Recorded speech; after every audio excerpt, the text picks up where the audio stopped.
Olá, turma do sétimo ano, tudo bem? Bom dia, professor Giotto.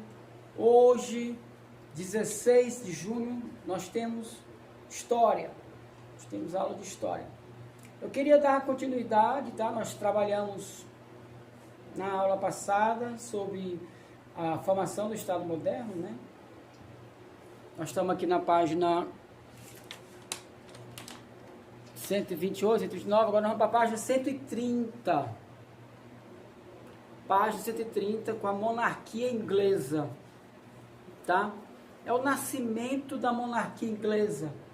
É um assunto bem interessante, então vamos trabalhar só a monarquia inglesa hoje, tá? Não vou passar atividade, só quero que vocês façam a leitura. Se tiver alguma dúvida, vocês mandam para mim no privado, tá bom? Aqui na tela, no meu slide, eu coloquei o parlamento. Eu vou já explicar o que é o parlamento inglês. Primeiro, vocês vão estar ouvindo a minha voz, eu vou explicar para vocês, passo a passo, como formou a monarquia inglesa, né? Os reis que compõem, tá bom? Vocês vão agora ver o slide.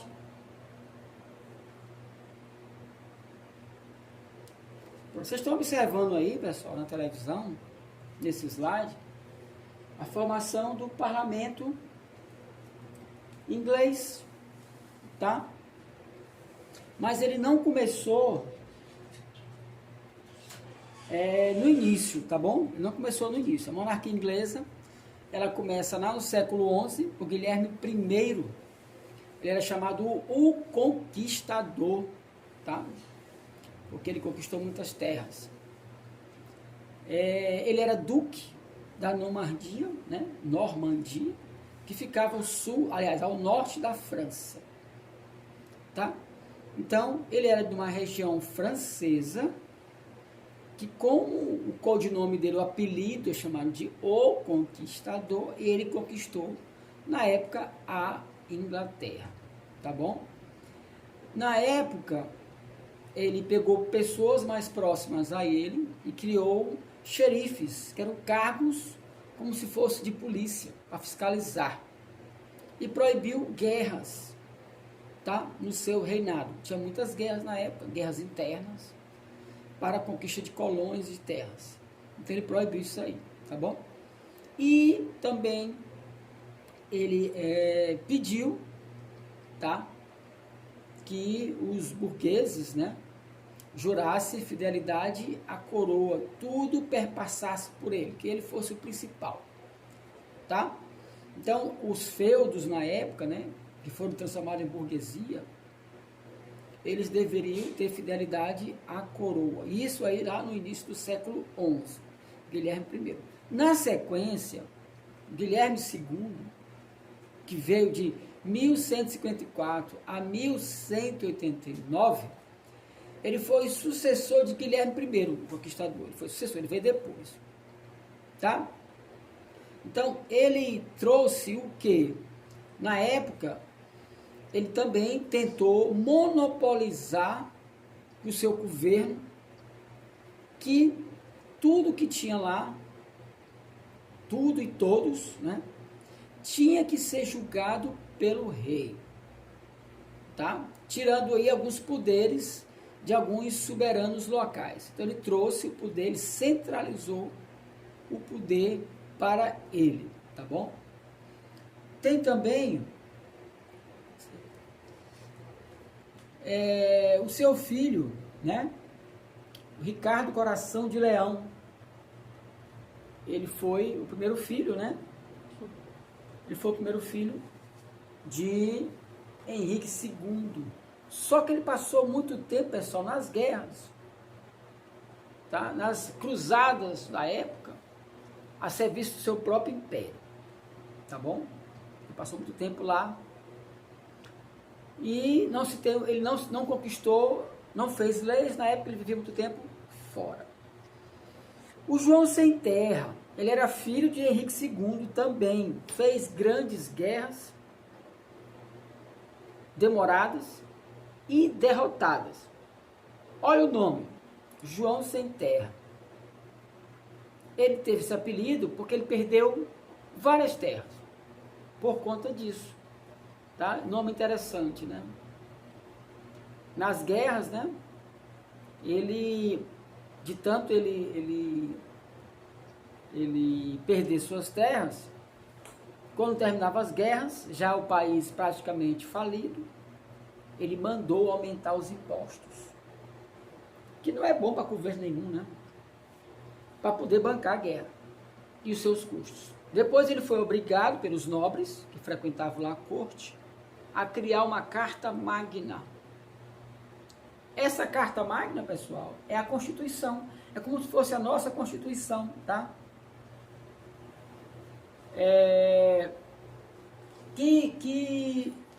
Que falavam as leis, ditavam as leis, tá? E proibia principalmente, tá? Principalmente o aumento dos impostos. Então essa Carta Magna, ela é bem interessante, tá? E foi por muitos anos. Isso aconteceu em 1215, a criação da Carta Magna. Então o João Sem Terra, que era irmão de Ricardo Coração de Leão, era irmão dele, tá? Eles dois eram filhos de Henrique II, que seguiram, tá, a linhagem do pai. Para fechar, Henrique III, também sucessor aí, né? Ele já é de 1216 a 1272. Ele desrespeitou a Carta Magna, pessoal. Ele foi contra, né, a Carta Magna lá criada por João Sem Terra. Olha o nome do cara, né? Porque ele perdeu muitas terras. Esse período. Ele quebrou a Carta Magna. Por quê? Porque ele voltou a ter aumento de impostos. O comerciante que vendia sua mercadoria começou a pagar mais. O artesão que fabricava, o pescador, o navegador, aquelas pessoas que visitavam a cidade trazendo suas mercadorias, todos tinham que pagar impostos, tá? Os nobres, isso aí causou o quê? Uma revolta entre os nobres e a burguesia. E eles criaram um parlamento em 1265. Ele criou o parlamento. Pessoal, o que é esse parlamento? Se vocês observarem aqui no slide, voltando aqui à tela original, tá? Esse parlamento, ele era dividido em dois, tá? Câmara dos lordes, onde ficava o clero, que é parte da religião, e os nobres, os barões, os condes, os viscondes, os duques, o pessoal mais rico. E a Câmara dos Comuns, pessoal, que era a pequena nobreza, a burguesia, tá? Ficava do outro lado. Aqui, eles tinham o poder de voto. Esse parlamento aqui, pessoal, é o embrião do nosso Senado, da nossa Câmara dos Deputados, da nossa Constituição, tá?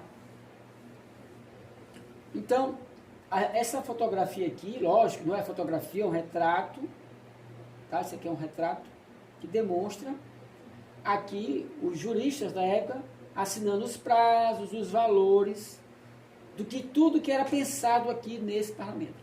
Detalhe, trazendo aí, que até hoje o parlamento inglês tem esse formato aqui. Nunca mudou, tá? E aí já se vão aí mais de 800 anos. Né? Enquanto a nossa Constituição Federal é de 1988. A criação do parlamento inglês, 1265. Olha a diferença. Né? E tem poucas leis lá e todo mundo segue. Então, o parlamento ele foi criado para defender o povo. Contra o quê? O aumento excessivo de impostos. Por que isso aconteceu? Porque Henrique III, né? Henrique III quebrou a Carta Magna criada pelo João Sem Terra. Tá? João Sem Terra cria, obrigado, ele criou, mas foi obrigado pelo povo, para não aumentar o imposto. Quando ele morre, quem assume é Henrique III, ele desrespeita a Carta Magna, aumenta os impostos. Só que aí o povo não aguenta. Aí eles criam o parlamento. Pessoal, para a criação e sustentação do parlamento, houve muitos reis que destituíram o parlamento. Isto é, quebraram, tiraram, né, o parlamento. Aí depois nascia de novo. Sendo que ele é a voz, é para ser a voz do povo, né? Tá bom? Essa é mais ou menos a nossa não, né? Porque eu sou brasileiro. A monarquia inglesa. Tá? Para hoje eu quero que vocês dêem uma lida nesse material, façam um destaque, um fichamento, marque, se tiver alguma dúvida. Não tem atividade, nós estamos começando o capítulo. Tá? Sem pressa, com calma. O importante é vocês entenderem. Desses que eu coloquei, ó. Guilherme I, tá? Henrique I, Ricardo Coração de Leão, João Sem Terra, tá? Henrique III, essa turma todinha, que foram os reis da época, os monarcas na época, tá bom? Aí se tiver alguma dúvida, vocês mandam aqui usar para mim. Lembrando que nós não temos atividade ainda, só é uma aula, tá? Para elucidar isso sobre monarquia inglesa. Tá bom, pessoal? Tchau, tchau. Sou Giotto.